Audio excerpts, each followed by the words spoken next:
सिंह साहब एजुकेशन में आप सभी का स्वागत है। आइए दोस्तों, आज हम अध्याय 1 की प्रश्नावली 1.1 कक्षा 10 वास्तविक संख्याओं का प्रश्न क्रमांक 5 हल करते हैं। पिछले वीडियो में हम प्रश्न क्रमांक 4 हल कर चुके हैं, जो आपको पिछले वाले वीडियो में मिल जाएगा। चलिए आज प्रश्न क्रमांक 5 यानी कि इस वीडियो में प्रश्न क्रमांक 5 को हल करते हैं। तो इसमें क्या दिया गया है, पहले प्रश्न पढ़ते हैं, प्रश्न को समझते हैं। यूक्लिड विभाजन प्रमेय का प्रयोग करके दर्शाइए कि किसी धनात्मक पूर्णांक का जो घन होता है, धनात्मक पूर्णांक का घन 9m या 9m प्लस के 1 या 9m प्लस के 8 के रूप का होता है। हमें इसके लिए यूक्लिड विभाजन प्रमेय के द्वारा हल करना है और हमें इस रूप का बताना है कि किसी भी धनात्मक पूर्णांक का अगर हम घन करते हैं तो वो 9m या 9m प्लस के 1 या 9m प्लस के 8 के रूप का होता है। यही हमें इसके लिए सबसे पहले हमने यूक्लिड विभाजन प्रमेय का a बराबर BQ प्लस के आर ये समझाई थी आपको। ठीक, यहाँ पर यानी कि दोबारा से हम देख लेते हैं। a बराबर क्या होता है, BQ प्लस के आर। तो यहाँ पर a बराबर BQ प्लस के आर होता है। अगर कोई दो धनात्मक पूर्णांक a और b हैं तो ये बड़ा है किससे, a बड़ा है b से। तो यहाँ पर हम जब b का भाग a में देते हैं तो हमारे लिए एक प्रमेय का यानी कि प्राप्त होती है, जो a बराबर BQ प्लस के आर के रूप की होती है, जहाँ पर यानी कि r का जो मान होता है वो 0 से या तो यानी कि 0 के बराबर होता है, 0 से बड़ा होता है, किंतु जो b से होता है वो कैसा होता है, छोटा होता है। b से हमेशा कैसा होता है, छोटा होता है। ठीक है, तो हम पहले यानी कि यहाँ पर मान लेते हैं कि माना a एक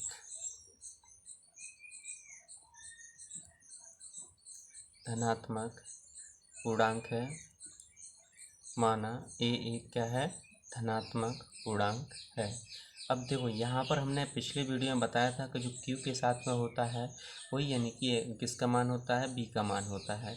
तो यहाँ पर हमारा यानी कि कितना है, 9 है। यहाँ पर हमारा कितना है, 9 है। लेकिन हमारे लिए यहाँ पर 9 नहीं लेना है। क्यों? क्योंकि अगर हमने b का मान 9 ले लिया, अगर हमने b बराबर कितना ले लिया, 9 ले लिया, तो हमारे r के मान कितने आएंगे, 0 1 2 3 4 5 6 7 तक आएंगे। ठीक, b का मान 8 तक आएंगे, सॉरी b का मान, अगर हमने b का मान 9 लिया तो हमारे मान जो आएंगे वो 0 1 2 3 4 5 6 7 8 तक आएंगे। और जो कि यानी कि हम अगर उनका घन करेंगे तो वो हमारे यानी कि बहुत बड़ा हो जाएगा।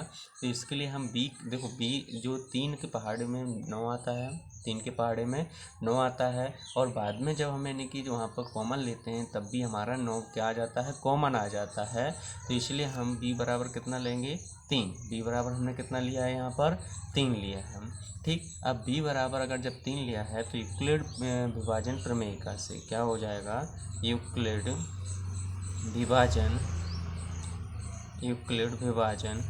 प्रमेय यूक्लिड विभाजन प्रमेय से हम इसे क्या, देखो यूक्लिड विभाजन प्रमेय क्या होती है, a बराबर BQ प्लस आर, और जहाँ पर जो r का जो मान होता है वो या तो 0 के बराबर होता है, 0 से बड़ा होता है, किंतु किससे यानी कि छोटा होता है, b से क्या होता है, हमेशा छोटा होता है। b से कैसा होता है, छोटा। तो a बराबर, देखो b की जगह हम कितना लिख देंगे, 3, और q प्लस r की जगह r ही लिखेंगे, जहाँ पर यानी कि जो r का मान है वो 0 से या तो यानी कि 0 के या तो बराबर है या 0 से बड़ा है, और किंतु किससे, b किससे बड़ा नहीं हो सकता है, 3 से कैसा नहीं हो सकता है, बड़ा नहीं हो सकता है। तो यहाँ पर जहाँ r के मान क्या क्या हो जाएंगे, जहाँ r बराबर हो जाएगा आपका 0 1 और 2, 3 नहीं हो सकता, क्योंकि r का मान हमेशा किससे, b से कैसा होता है, छोटा, तो हमेशा कैसा रहेगा, छोटा रहेगा। ठीक, अब यहाँ पर हम यानी कि देखते हैं a के संभावित मान,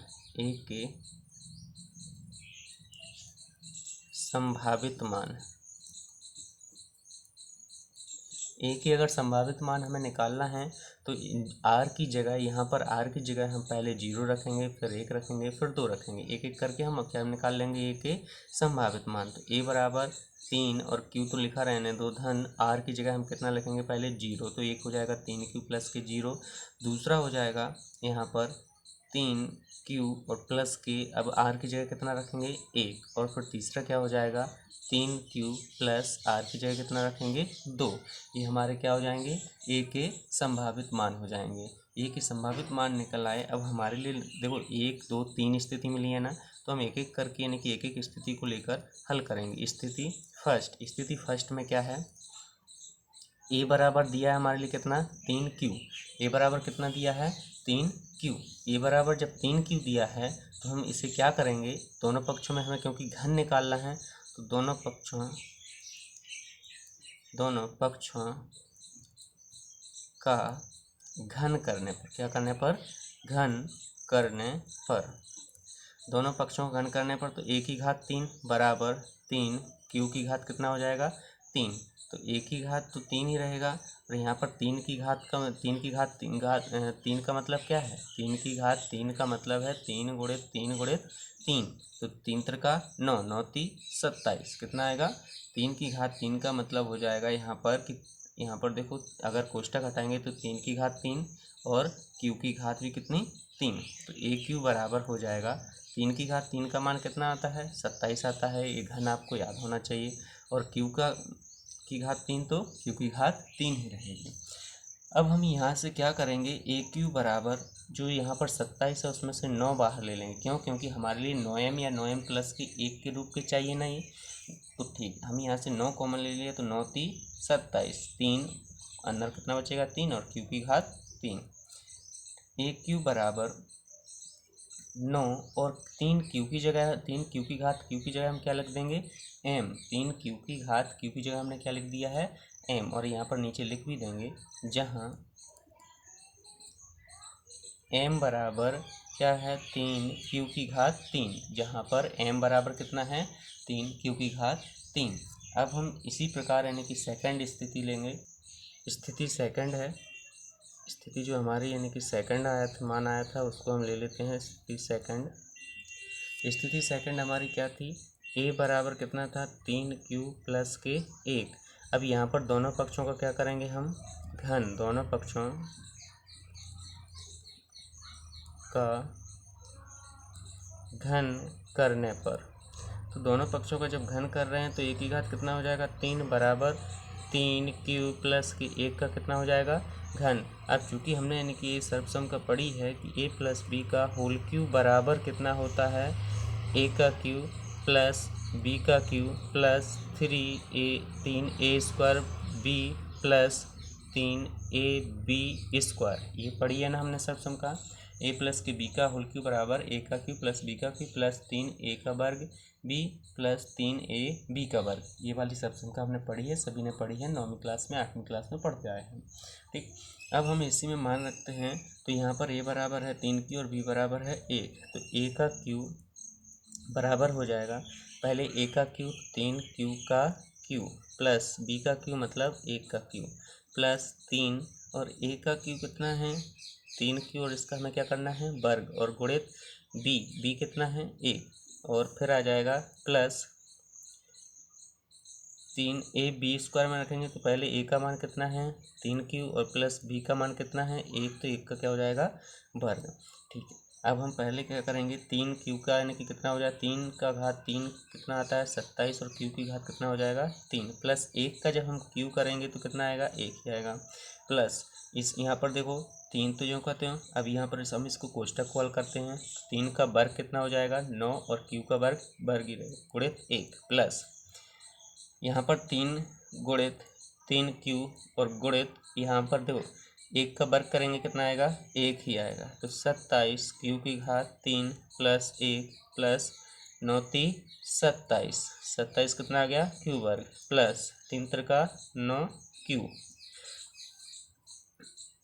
अब हम थोड़ा सा इसको क्या लिख लेते हैं सीक्वेंस में लिख लेते हैं 27 q का घन प्लस 27 q का वर्ग प्लस के 9q और जो 1 है इसको हम क्या लिख लेंगे पीछे लिख लेते हैं, तो a का q बराबर कितना हो जाएगा, इन सभी में से देखो इन तीनों में से इतनी संख्या में से हम क्या ले सकते हैं 9 कॉमन ले सकते हैं कि नहीं, तो हमने 9 कॉमन ले लिया, 9 × 3 = 27 और q की घात 3 प्लस 9 × 3 = 27 q का वर्ग प्लस 9 एकम तो 9, तो यहाँ पर क्या बचेगा q और ये प्लस का ये यूँ कहते हैं, तो AQ बराबर कितना हो जाएगा 9 और इतने की जगह हम क्या लिख सकते हैं, इतने की जगह हम क्या लिख देंगे m लिख देंगे, क्या लिख देंगे m प्लस के 1 और यहाँ पर उस दर्शा देंगे जहाँ m बराबर क्या है 3 q की घात 3 प्लस 3q का वर्ग प्लस के q।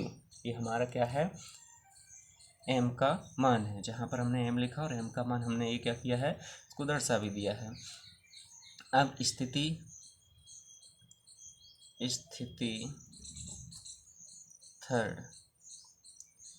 स्थिति थर्ड क्या थी हमारी, a बराबर 3q प्लस के 2। तो फिर से हमें दोनों पक्षों का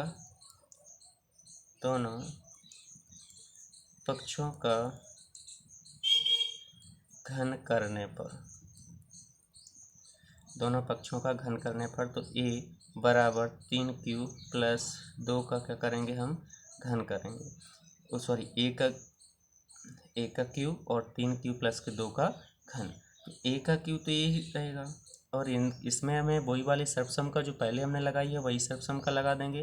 तो a का मान है 3q और b का मान अब की बार कितना हो गया है, 2। तो a का q मतलब 3q का q प्लस b का q मतलब 2 का q प्लस 3a स्क्वायर मतलब a स्क्वायर का मतलब क्या है, 3q का वर्ग प्लस गुणित में आ जाएगा b का मान कितना है 2, और फिर प्लस 3a, तो a का मान तो 3q है, और b स्क्वायर मतलब b का मान कितना है, 2 का स्क्वायर। ठीक, अब यहाँ पर क्या करेंगे, 3q की घात 3 जो है उसका कितना होता है 27, q की घात 3 हो जाएगा, प्लस 2 की घात 3 का मान कितना होता है 8, प्लस यहाँ पर 3 गुणित 3q का वर्ग मतलब 3 का वर्ग तो 9 हो जाएगा, q का वर्ग क्या होगा, q ही गुणित 2 प्लस 3 गुणित 3q और गुणित 2 का जब हम वर्ग करेंगे तो कितना होगा 4। ठीक, AQ बराबर 27, q की घात 3 तो ऐसा ही लिखा रहने दो, प्लस के 8 प्लस इधर देखो 9 × 27, 27 दूनी कितना होता है 54, q वर्ग प्लस 4 × 12, 4 × 12, 12 में 24, 12 × 36, तो ये आपका आ जाएगा कितना 36q, 4 × 12, 24, 12 × 36। अब हम इसको एक सीक्वेंस में लिख लेते हैं।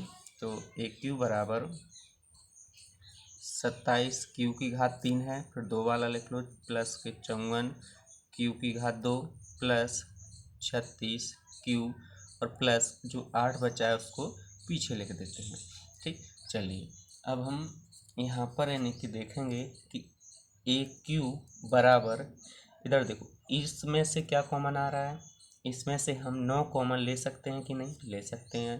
तो 9 × 27, 3 बार 3 q की घात 3 प्लस 9 छक्के 54, 6 बार q की घात 2 और 9 चौके 36q और प्लस 8 ज्यों करते हैं। अब इसके बाद AQ बराबर 9 और इतने की जगह हम क्या रख देंगे m, इतने की जगह क्या रख देंगे m, और प्लस के 8 जो हमारा है यहाँ पर हम लिख देंगे, जहाँ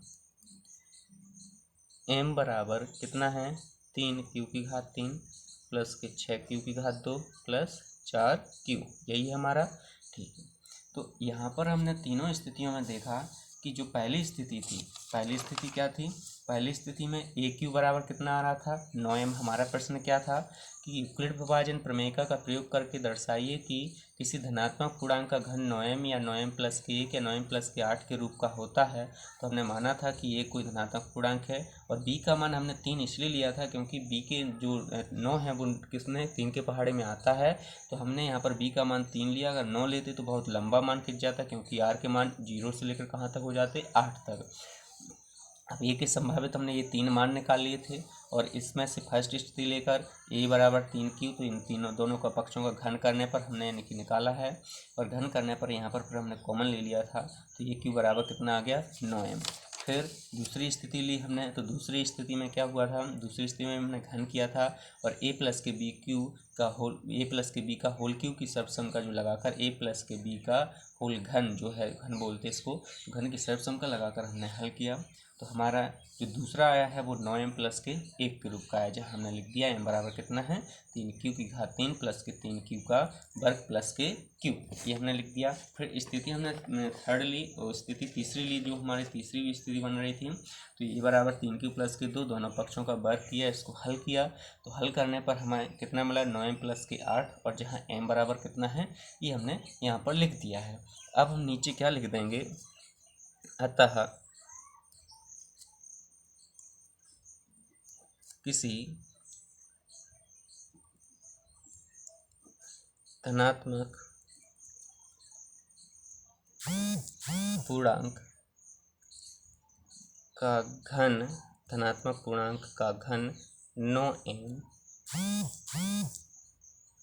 9m प्लस 1 या 9m प्लस 8